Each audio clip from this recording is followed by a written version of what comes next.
A continuación vamos a hacer una presentación de los neurotransmisores a cargo de Iris Rodríguez Trujillo, Jennifer Carolina García Sarmiento de la Universidad Fundación de la Argentina, Psicología segundo semestre, materia Neuroanatomía, actividad evaluativa del eje 4.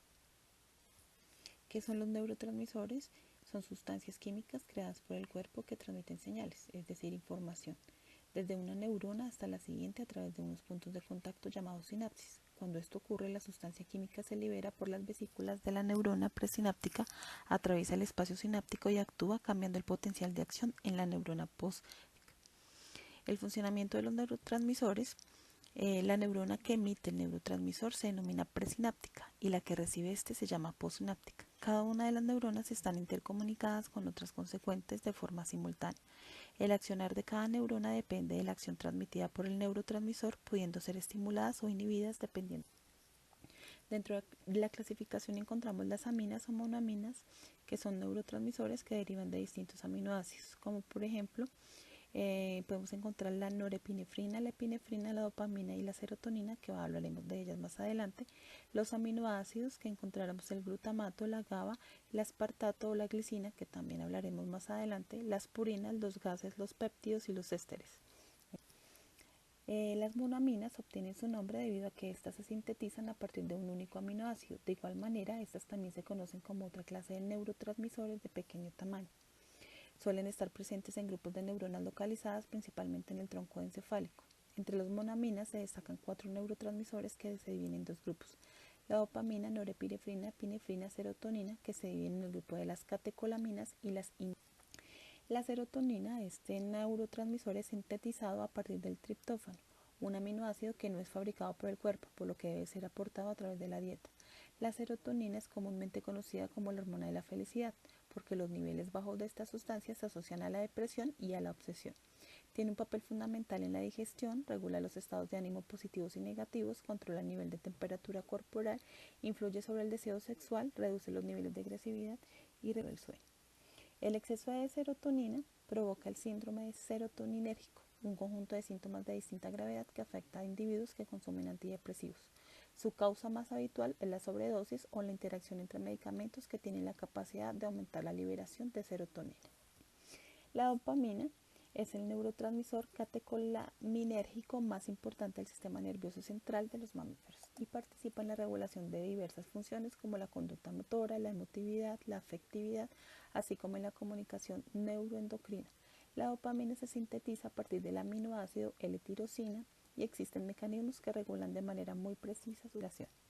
Algunas de sus funciones son las siguientes: movimiento, memoria, recompensa de placer, comportamiento, atención, inhibición de la producción de prolactina, sueño, estado anímico, aprendizaje. La deficiencia o el exceso de esta sustancia química es la causa de trastornos más o menos severos. La enfermedad de Parkinson y la drogadicción son algunos de los ejemplos de problemas asociados con niveles de dopamina. La adrenalina es un neurotransmisor que desencadena mecanismos de supervivencia, pues se asocia a las situaciones en las que tenemos que estar alerta y activados porque permite reaccionar en situaciones de estrés. La adrenalina, también conocida como epinefrina, es una de esas sustancias polivalentes que nuestro cuerpo utiliza para regular diferentes procesos corporales. Es un neurotransmisor, lo que significa que actúa como intermediario en la comunicación entre las neuronas que se establecen. La adrenalina es la hormona y el neurotransmisor de las situaciones en las que tenemos que estar alerta y activados. Los diferentes mecanismos de activación: dilata las pupilas, dilata los vasos sanguíneos, moviliza el glucógeno, aumenta el ritmo cardíaco, frena el movimiento de los intestinos y aumenta el exceso de adrenalina. Los desajustes al alza en los niveles de esta sustancia pueden generar hipertensión, dolor de cabeza, aumento de temperatura y síntomas asociados a los desórdenes de ansiedad o estrés crónico, como las náuseas, los temblores o los problemas para dormir. Además, los picos de adrenalina pueden hacer que la visión se vuelva más borrosa, ya que incrementan la presión en los ojos. A continuación, le doy paso a mi compañera Iris, que va a explicar los neurotransmisores de los aminoácidos. En la primera parte estuvimos hablando de los neurotransmisores, qué son, el funcionamiento y su clasificación. De igual forma, dentro de la clasificación, Carolina les hablaba sobre el grupo de las aminas. En esta segunda parte vamos a estar hablando de los grupos de los aminoácidos, en el cual vamos a encontrar el glutamato, el GABA y la glicina. Entonces vamos a iniciar con el grupo de los aminoácidos.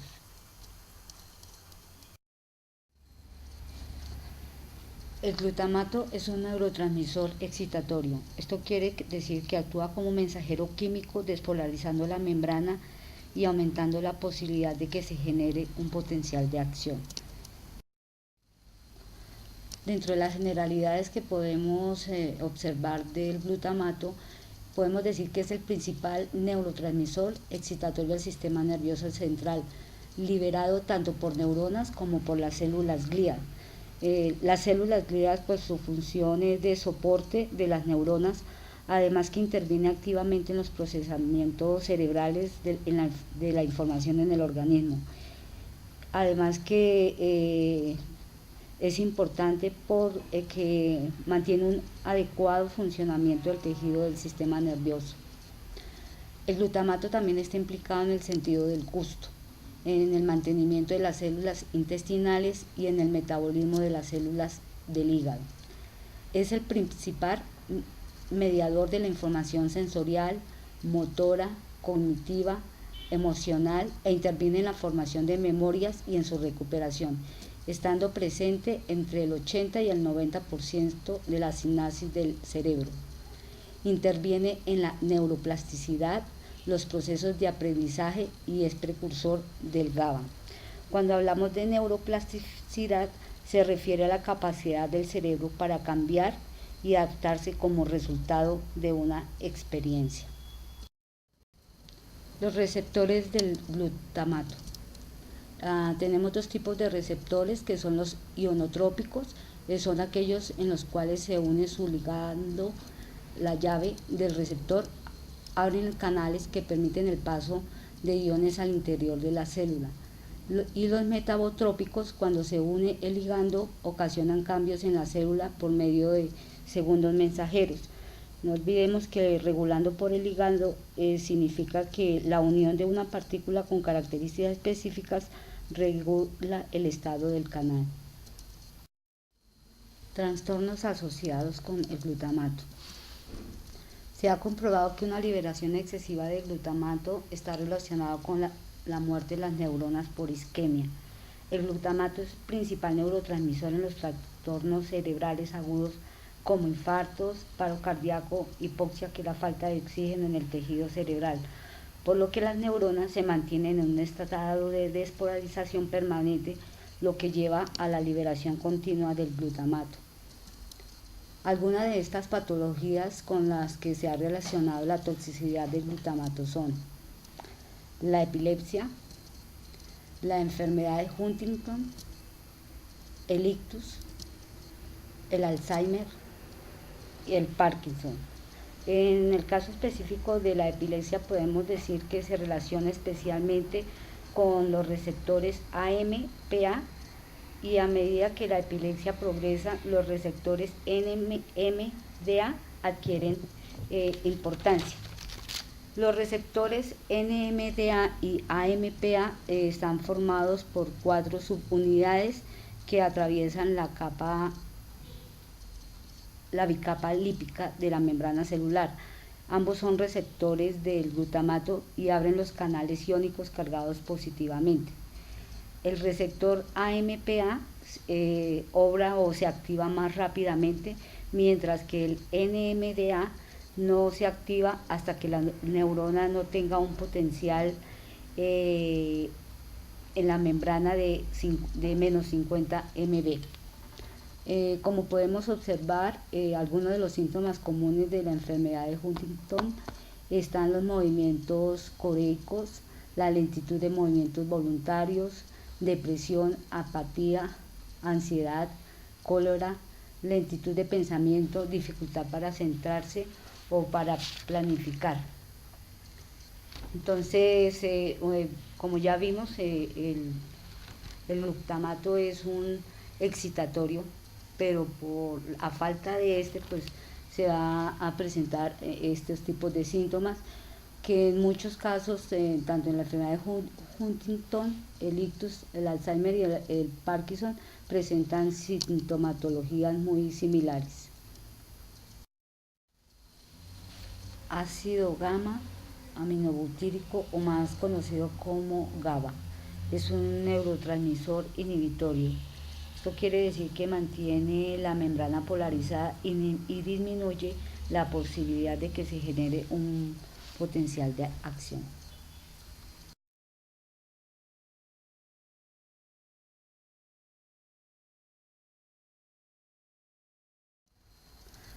Generalidades del GABA.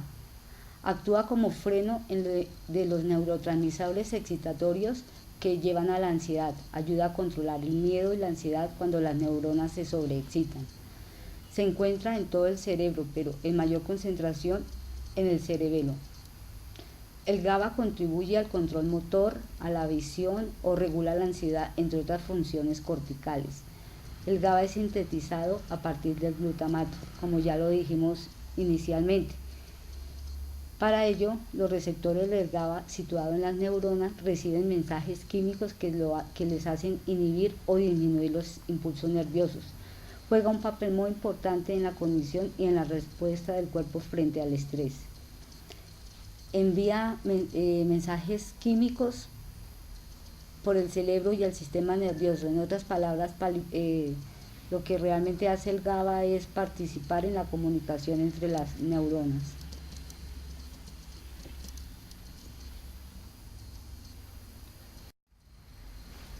Trastornos asociados con el GABA. La gente con poco GABA sufre de trastornos de ansiedad. El Valium funciona aumentando los efectos del GABA. Un exceso de GABA puede dar lugar a fallos respiratorios e incluso la muerte.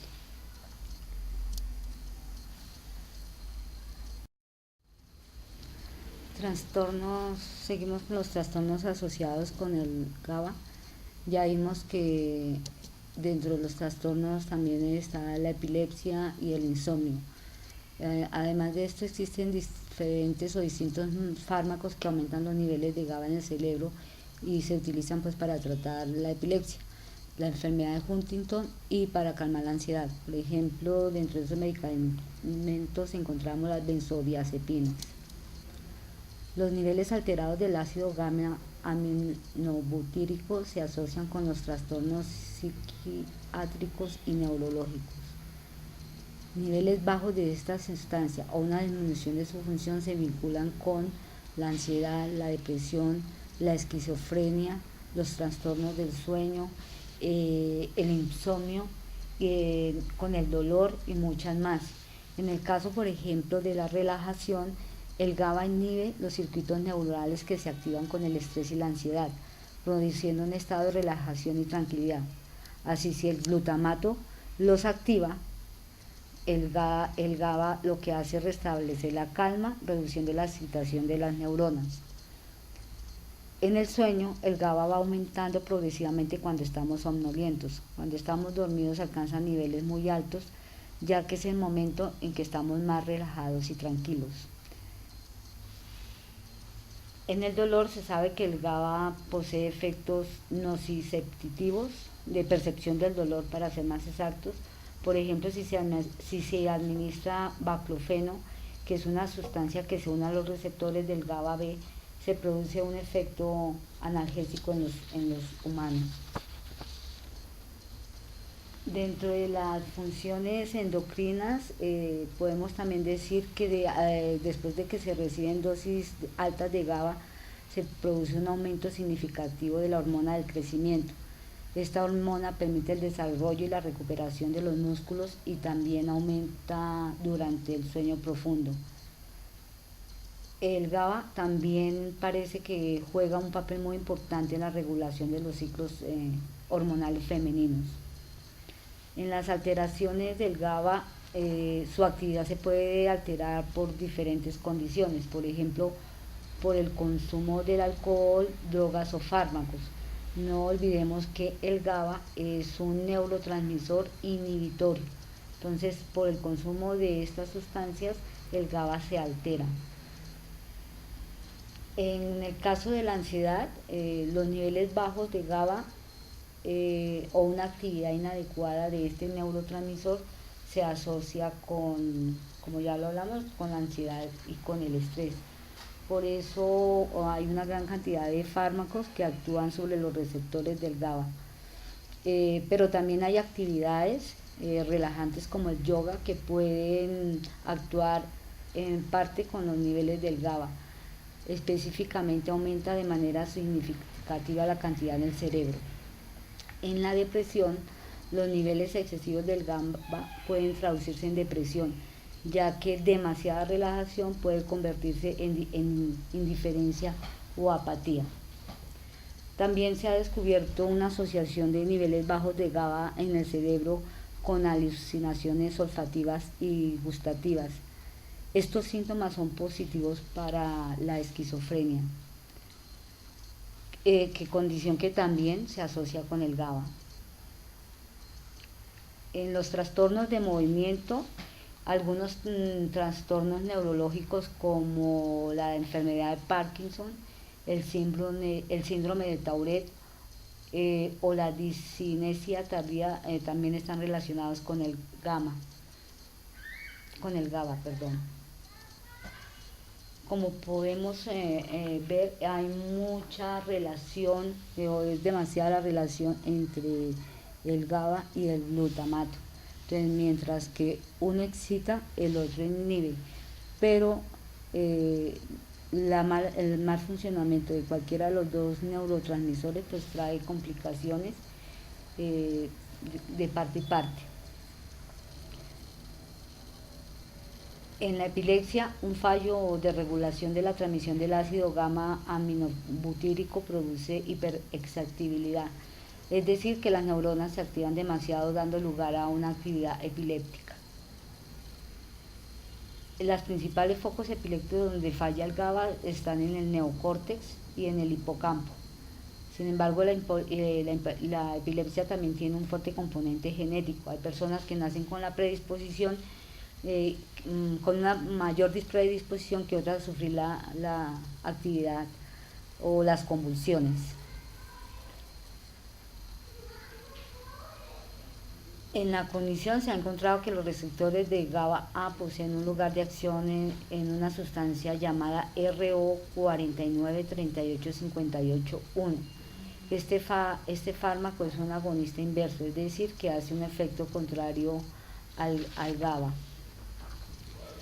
Parece ser que este fármaco mejora la cognición, permite que consolidemos las memorias espaciales y temporales, es decir, un ejemplo, dónde y cuándo sucedió algo.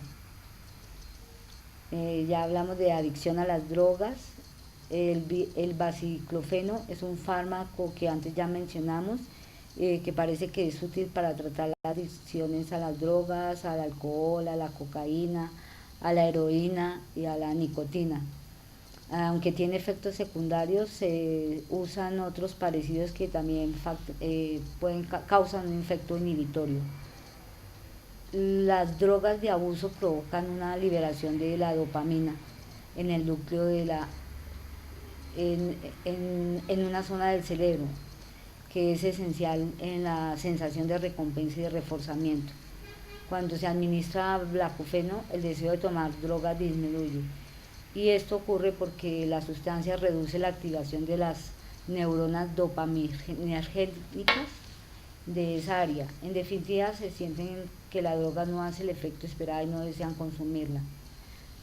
También el GABA está asociado con los trastornos del sueño. Sin embargo, cuando los niveles de estas sustancias son muy altas, se puede sufrir parálisis del sueño. Este es un trastorno donde la persona puede despertarse cuando el cuerpo está paralizado en la fase REM y no puede moverse.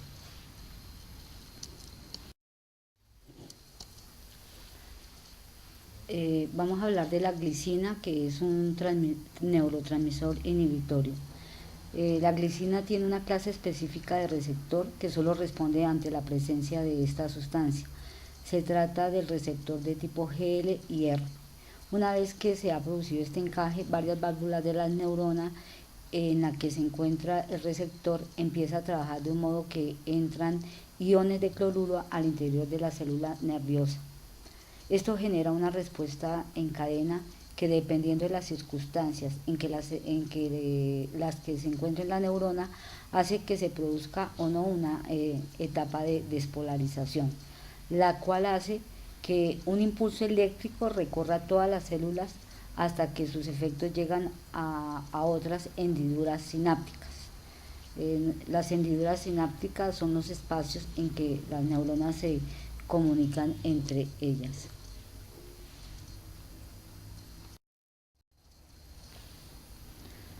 La glicina es un neurotransmisor gracias al cual las neuronas pueden comunicarse entre sí, pero es también un aminoácido a partir del cual se crean proteínas.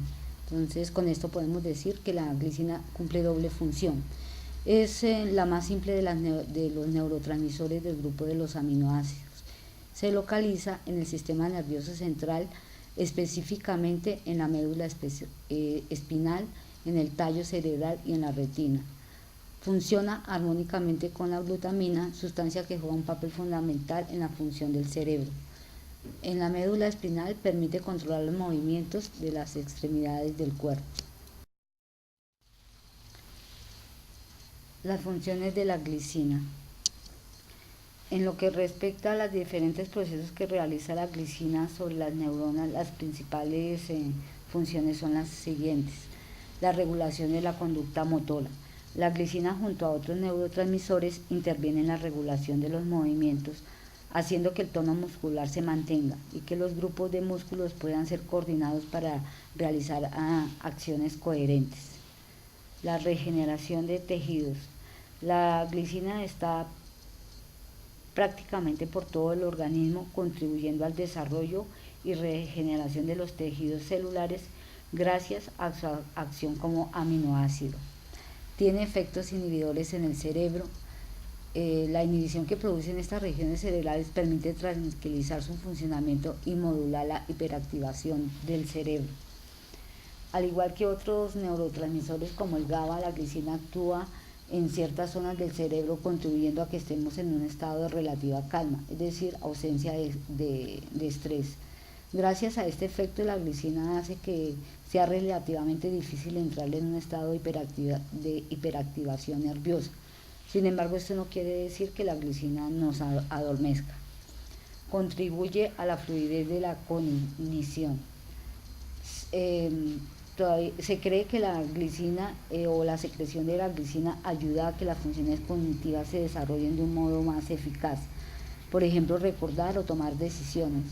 Se vuelven actos más espontáneos y fáciles de realizar.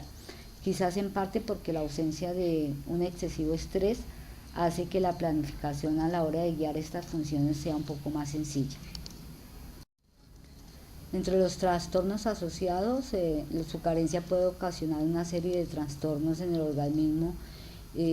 Vamos a enumerar algunos de ellos: alteraciones del crecimiento, contracciones musculares bruscas, movimientos exagerados, movimientos bruscos, retraso en la restauración de los tejidos dañados, debilidad en la próstata, debilidad en el sistema inmunológico, trastornos de la glucosa, y la deficiencia de la glicina también tiene efectos convulsionantes.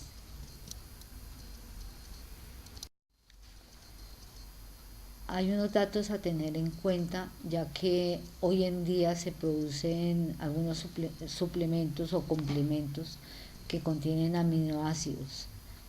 Estos no producen efectos colaterales, sin embargo, en personas con afectaciones hepáticas o renales no deben ingerir grandes cantidades sin las recomendaciones médicas. No usar glicina después de haber padecido una apoplejía, excepto bajo el consejo o la supervisión del médico. No consumir glicina si se está tomando medicamentos a base de clozapina antipsicótica. También hay un grado de toxicidad que si se toma en dosis mayores de 60 gramos durante 10 días puede ocasionar la muerte por hiperexcitabilidad.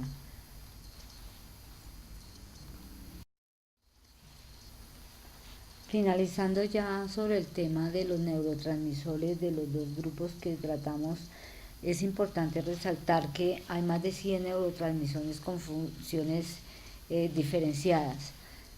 Aquí en esta diapositiva encontramos referencias sobre los temas que ya tratamos. Los invito a ahondar en el tema de los neurotransmisores, es un tema bastante apasionante.